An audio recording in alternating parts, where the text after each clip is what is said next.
This is my 2003 Suzuki SV650, and if you don't know much about the bike, it kind of has a cult following at this point. It's known as a really good kind of your first track day bike, or even if you're more experienced. There's a lot of modifications that you can make to this bike, and I'm just going to go over the top 5 that I would do first. If you look around the bike, you'll see I've done quite a few more, and if you have any questions on those mods, just leave them in the comments below. But the main idea here was just for me to lose as much weight as possible on the bike and make it handle even better than it already does stock. Number 5 on the list is in the ergonomics department. You can see I've swapped out the stock handlebars to these Pro Taper, basically dirt bike handlebars. The major improvement here is that they're wider. If you've ever ridden like an MT-09 or a bike with wider handlebars, you'll notice that the turning input is a lot easier for going around corners, and I think these actually rose the height up a little bit. These are the Ricky Carmichael mid handlebars, and I had to get the perch with it too, just because they're quite a bit bigger around. I kind of like the looks of it. They're a little bit beefier, but obviously if you want to go for the stock look, these will make it certainly not look stock anymore. Number 4 on the list is the front suspension. So what I did is I had a leaky fork seal, so while I was replacing that, I decided to add stiffer springs. I went with the 0.90 kilogram spring for my weight, and I added Racetech oil. I added the gold valve emulators at the bottom, and I also drilled out the dampening rod. And what this did is it gave it a lot more dampening. It handles bumps way better, it handles corners better, and probably the most notable difference is less brake dive. So when I slam on the brakes, it actually just brings you to a nice controlled stop rather than dropping completely. The whole upgrade probably cost me about $250, and it's probably some of the best money I've spent on this bike so far. Number 3 on the list is gearing. So the SV650, at least this one, came stock with a 15 tooth front and a 45 tooth rear. I bumped it up to a 47 tooth in the rear, and this is the super light RS7 rear sprocket, and it's steel, but it still drops a little bit of weight. During the install, I went with a new front sprocket as well, and I did the 520 chain conversion. But the main benefit here is the gearing. It makes it feel quite a bit more powerful, especially in the lower RPMs. It's a little more eager to lift the front end, and I guess the main downside to it is you lose a little bit of top speed, which for me is not a huge deal, but if you go to certain tracks, you might want the higher gearing. But for around town and the things I do up in the canyons, lower gearing is better for me. Number 2 on the list are the front brakes. I noticed that when I would get on a newer sport bike that the biggest difference was the brake power and brake feel. So a few years back, I upgraded the pads to the EBC double H pads, and I deglazed the rotors, and I noticed that they now had a lot more bite and just felt like they had a little bit better grip, and they were just a little more aggressive.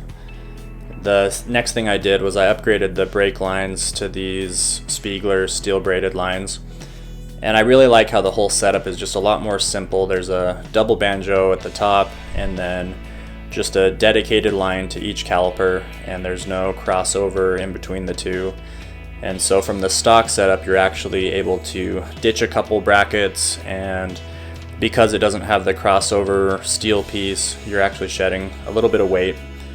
But the main thing that it does for you is you can modulate the power, and it's so much more predictable, especially when you're coming up on a corner. You don't feel like you have to grab a handful of brake. You can just kind of ease it on, and I don't know if the stock setup was poorly bled, and that by replacing the brake fluid and bleeding it properly, that made a huge difference. But between the pads and the lines and the new fluid, it made a huge difference. Next up, I would like to upgrade the master cylinder. I'm not sure which brand I want to do or how much money I want to spend on it, but that's probably next on the list.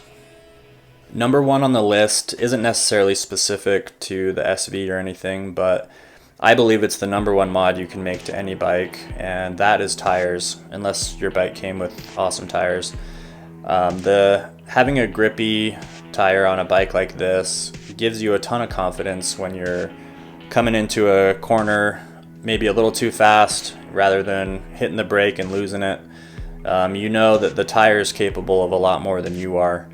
This is the Dunlop Q3, and I've had this on the bike for a little while now, and because the SV doesn't have a ton of power, the tires last quite a while. I'm sure on 1,000 I would have had to replace it by now, but compared to the stock tires that it came with, at least from the previous owner, were more of the touring type, and they were a little bit squared off. And so just upgrading to a sportier tire like this that has a ton of grip will improve your riding, will improve your confidence, and it's by far the number one mod I would recommend for anyone looking to improve their bike.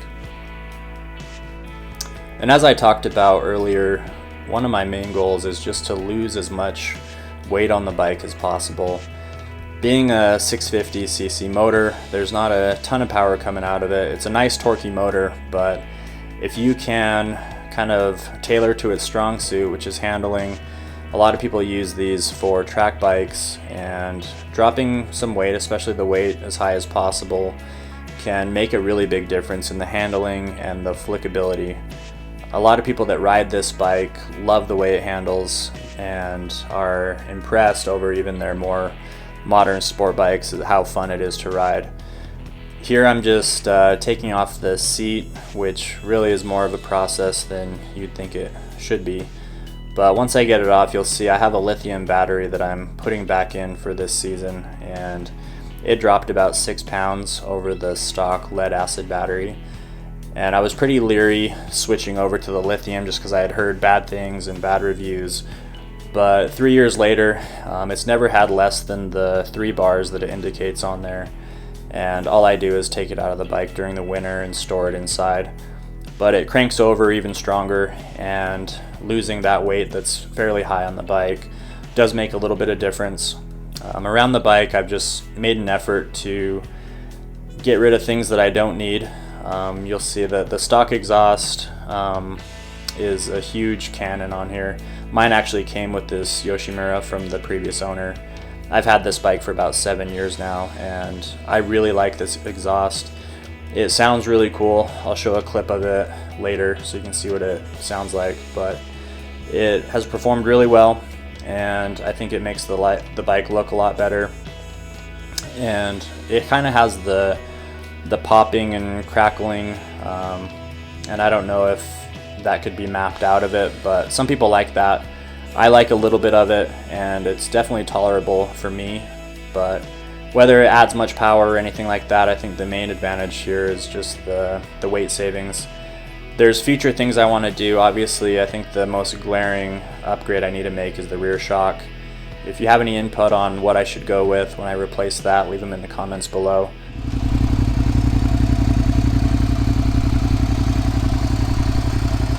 So here's the Yoshimura exhaust, and thanks for watching the video.